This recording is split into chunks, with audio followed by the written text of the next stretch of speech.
There are so many video games and so many ideas up for grabs, the probability of running into similar results is disturbingly high. Some ideas are immensely favored, and you can never keep mistakes out of the mess. Out of inspiration or just failed experimentation, in come the trends that get all the cuts. The obvious bad name for that being Cliché.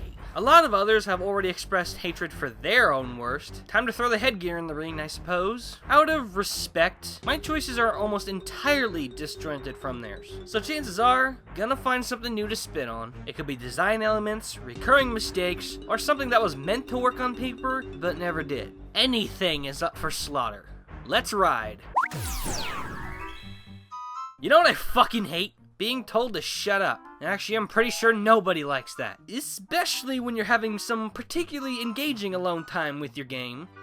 It's the last bit of crap you want to hear. I'm not gonna stand there and let my buzz run out of batteries. Wow! Party! Shut up! It's 3 in the morning! You shut up! Quiet! Keep it down up here! Oh, great. Stealth missions are like that one extra grouchy guy at the retirement home. Back in my day, our bitches knew how to shut up.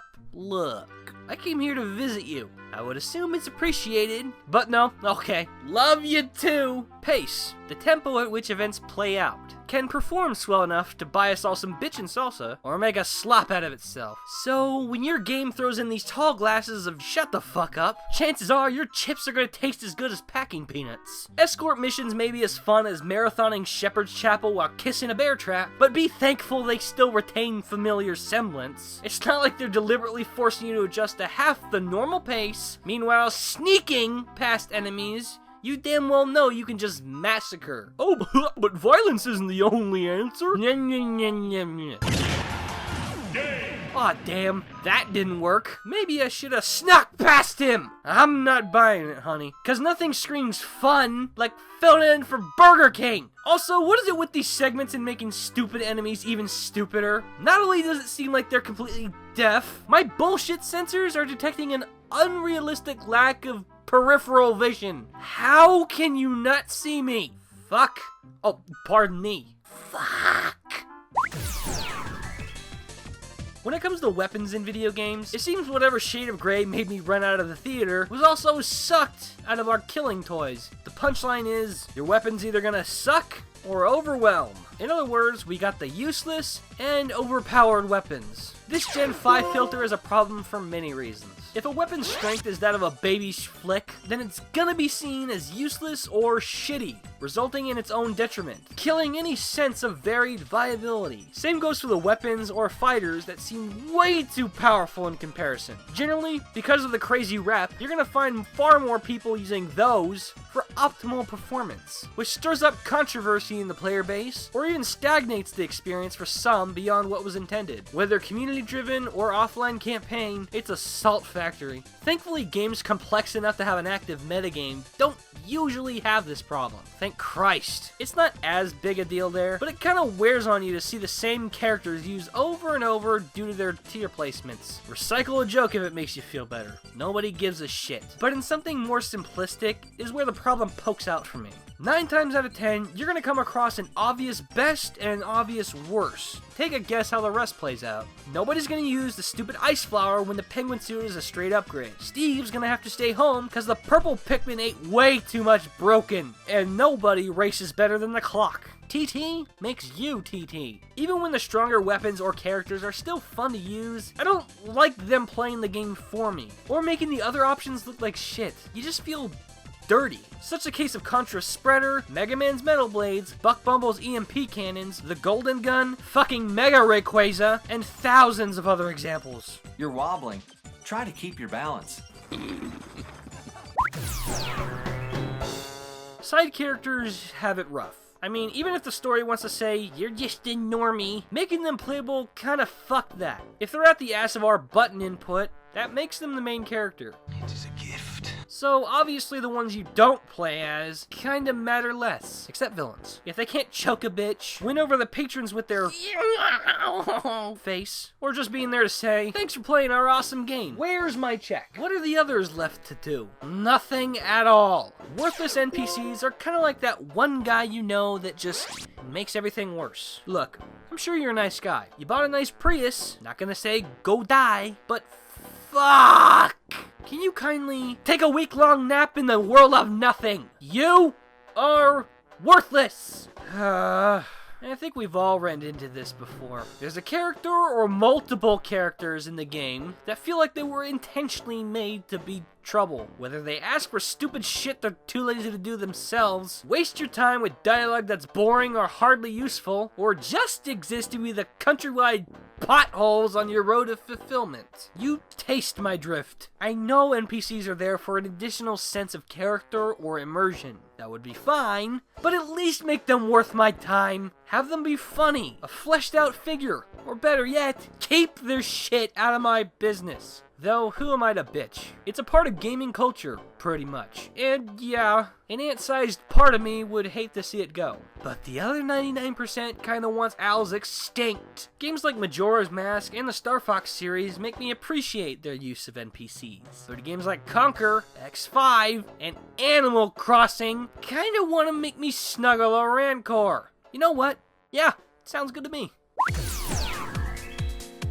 One of the sad realities of our world is that we have limits. The game will last one we all gotta play, and it's hard knowing there's no handicap or warp whistle. Yeah, fucking get good. We ain't part of your DBZ fanfic, cause mine's better. We only have so much to see and live out. So we as puny mortals have universal worries. One of the biggest being breathing. We kinda need to do it. Life's gotta choke us with it. So why in the hell do video games feel the need to do it? Segments that limit your air supply bug the crap out of me. Hell, it's the one mechanic I can take away from water levels that thoroughly pisses me off.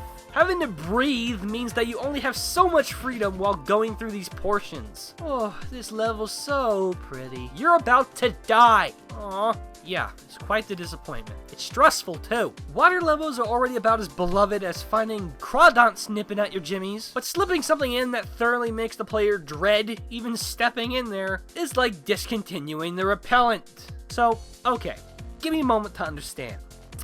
You're hitting us with an area clouded in altered physics, which has its own learning curve, and you don't have the goddamn courtesy to even ease us in? Did you snort your fucking bathwater? Was that? Too busy counting my money. Ugh. I hate this not only for the pointless splash of realism, but also for how counterproductive it really is. Water levels, and those areas with toxic air, often come out of nowhere. So the player needs some kind of proper conveyance for your level to even have a chance of being enjoyed by them. Even if the air supply is lenient, what is putting this shit in add? Logic? You after logic or you after fun? If I wanted to drown, I'd be dating James Cameron. Fuck it, I'm becoming fishful. Gotta love the phrase, I'm surrounded by idiots. It's like an anthem at this point. Not just the outside world. The dumbassery finds its way into the idiot bunker one way or another. One of them being that $60 purchase you totally didn't work towards. Running into games with dumbass AI is like catching sight of Bigfoot tap dancing a Giles theme while wearing a fedora. It's a sight so special, so magically delicious, you'd think it was a candy-coated blessing from the gods of lull. Just what the fuck? But then you tilt your head, put on some shades, break a leg, pop a pill, crack a joke, clutch your Golden Girls box set, and deduce, wow, that's dumb. Look, no programmer is perfect. But damn it, sometimes you guys let loose all the stupid. Whether it's your enemies not seeing you a whole 2 inches away, or any number of the shit that flies out of Mario Party, there's always gonna be that moment where we let out a collective, you fucking dumbass. I mean, come on. Is it really that hard to keep your virtual brain cells off Shyamalan's wild ride of adventures and instead in the mainframe? Of course it is. 'Tis hard work. Hard workers get cookies and manis. That's stuff you want. Letting Luigi win for doing jack shit or taking the piss to give us another terrible escort mission, which is only terrible due to the escortee being the third blockhead, kinda makes me miss those 320s you're now filleting. Some claim that it's pretty funny to see the game shag itself, and I'm catering that party, but it's also subject to being both frustrating and just fucking stupid. In scenarios where the AI is actually sided with you, either A, they don't do a damn thing to help, or even worse, B, they hinder you. Oh my god, what the fuck are you doing? Playtesting is your destiny. Oh god, I get it, shit happens. But it happens so often, in so many games, that sometimes it honestly feels like it was put in as a collective joke. No. Donkey Dick just randomly dueled me for 2 coins. I've seen all the jokes by now.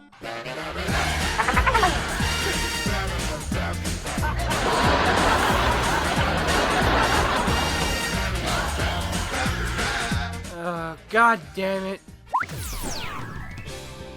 If you're a writer, common computer user, or community college plagiarist, you'd be real savvy with the term copy pasting. Whether you gotta move something around for organization, quote something else for gossip, or posting spam, there's a reason why it's such a commonly used tool. Game designers like it too. I'd like to make something clear here. Just because I like an enemy, a level, character, or any random design, that doesn't mean I'll automatically like seeing it again. Copy pasting is the term used to describe the act of taking something already conjured up and reusing it. Got a popular item? Reskin it. A really good or hyped fighter? Django fed him. Fan favorite or important level? Slip it in a 7th time. You get what I mean. Due to it being so broad, this cliché can be applied to nearly any design element, which unfortunately makes it a popular development practice. And I'm pretty sure everybody looks at it funny. If it's kept to a minimum and used in moderation, it really isn't all that bad. But the more you use it, the more it bothers you. Almost every successful Juggernaut franchise has done this at least once, and it varies from dev to dev. Whether it's New Super Mario Bros. With its music, Pokemon First Gen with its shared Pokemon cries, or most RPGs with the enemies, it's fucking everywhere. Much like its grade school dropout brother, it's a shade of lazy. Except, this is deliberate. It's either used when you reach the cap for creativity, or budget, or for some really uncomfortable padding near the end. But hey, that means more content, right? I can play this game too. Better! Who's the executive producer of these games? The Sonic fan base? Oh snap, that slipped out. When it's used sparingly in games like TF2 or the Mario series, it's fine. But when abused in a game like Sonic Heroes and fucking Melee, it gets to be really hackneyed. Ugh, and we complain about Dark Pit. When the health gauge at the top of the screen becomes 0, you die. Press A button while in midair to glide. But you already knew that. Full circle on the analog thumb pad, plus B button. There are 3 master... Stop. Tutorials suck. Yeah, I'm sticking the entire idea on here, because the amount of times I've been subjected to the same mundane jump through this flaming hoop in a salmon suit shit could make it on the 6 p.m. news. File it under national crisis and give me the fucking mic. Breathe. A lot of the time, games generally don't know what you are. Could be an alien. Could be a monkey. Could be a Canadian. The core audience is humans, Mr. Designer. What do humans got? I don't know. This kilogram-heavy, complex human brain I stole can't remember.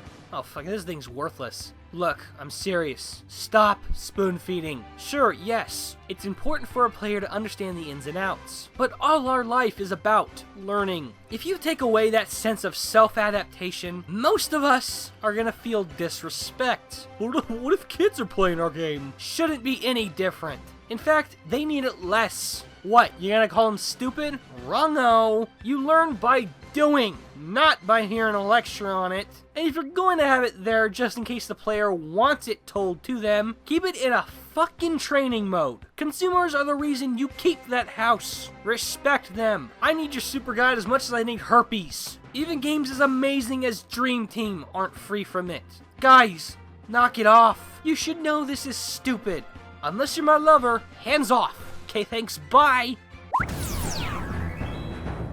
Like with weapon balancing, the other element that seems to resonate wildly between player to player is difficulty. Everyone's gonna have their preference. Some like it hard, some like it soft. I await the jokes down below. However, I'm pretty sure this is fact. Everyone craves consistency. Am I right on that? I hope so. Those that like a challenge find heaven when their curve is doing the whole AT&T thing, and yeah, sounds ideal to me. Unfortunately, some developers aren't fully sure how to keep it flowing, and throw it out of whack. Thus, we run into a difficulty spike.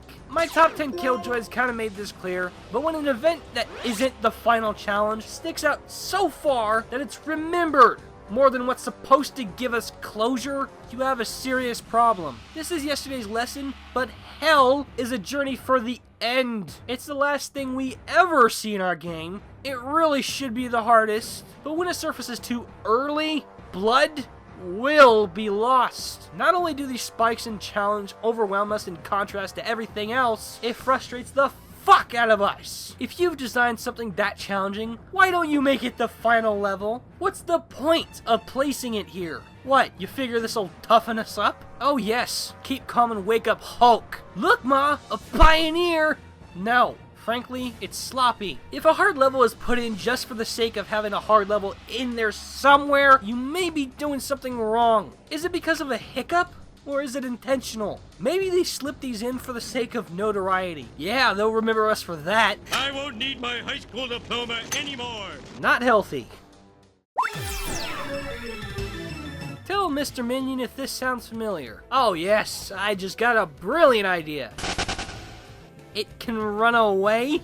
Sounds fun! Oh man, I hate this shit. Retreating enemies. Even though they live to be that one poor thing we gotta kill after having a shitty day, I can at least respect common enemies for knowing their place. Thanks for trying to kill me. I promise I'll call. But then there are those special flowers that play hard to get. Question I have is, when did these enemies figure out they could do that? Nobody gave them the pussy out block command. What are they doing? We like to call them worthless, but the reality is this. The enemies are meant for pursuit. We need figures to conquer over, just like the big picture. Gets pretty annoying to see that purpose haul its ass away from destiny. You gotta fill in the Dahaka's creepy ass shoes and gotta chase after them like the guardian of fate. Such a badass sounding job. The pay sucks. RPGs have a real problem with this. Thousand Year Door's Amazy Daisy, and especially Dream Team's Gold Beanie, are liable for my pain and suffering charges. There's nothing more heartbreaking as a gamer than losing one of these walking treasures simply because they walk out on you.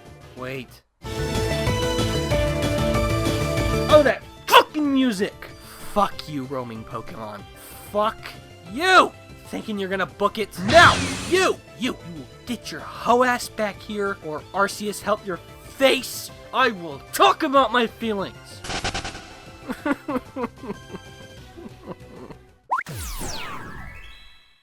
Guys, we have a problem. I've watched nearly a dozen videos on this exact topic, all of which seem to share several of each other's choices, but none that I see highlight this final asshole trend. Did you guys just forget it existed? Or am I the only one that hates it? Oh, I'm not letting this fucker slip by. Time limits. Hurry up! I don't wanna, you can't make me. Hurry up! Oh god. I hate time limits. I fucking hate them. Let me ask you something. Do you play games for fun? If you answered yes, this carries further. Do you like having that enjoyment, giving a set time frame? I'm getting mixed answers, I'm sure. I myself despise that. Going back to the idea of pacing, the entire outcome of a game's speed and performance is dependent on the primary vessel, you. Events can play out differently with variables like longer levels or what the story has to say, which can make it appear flowing or sluggish depending on the player's influence. That's something that's hard to help, but putting in something of a set cap of how long things can play out before pulling the plug kinda shuts your mouth by force. You have a limited time to do your thing. If the time runs out, you die. Why? What does putting this in add? pressure? Well, kiss my ass. You're not Mewtwo. From what I'm told, this mechanic adds tension and challenge. Yeah, tension without further context. An artificial challenge. Certainly challenge would be based on the enemy and level design and how the gameplay bounces off of that. Not, move your ass, we chose time limits. I can't possibly see this direction as admirable without proper setup, like what Majora's Mask, Pikmin, and Wario Land 4 did, instead of pulling it out of your ass. If you want to challenge us with that shit on its own, tie it in with higher difficulty levels or a separate mode. Having it there by default is you telling me, fuck your pace. Our game controls you. I don't think so, Jack. You do not ever rush the player. This has been Fawful's Minion. Those are my gripes. Nighty night.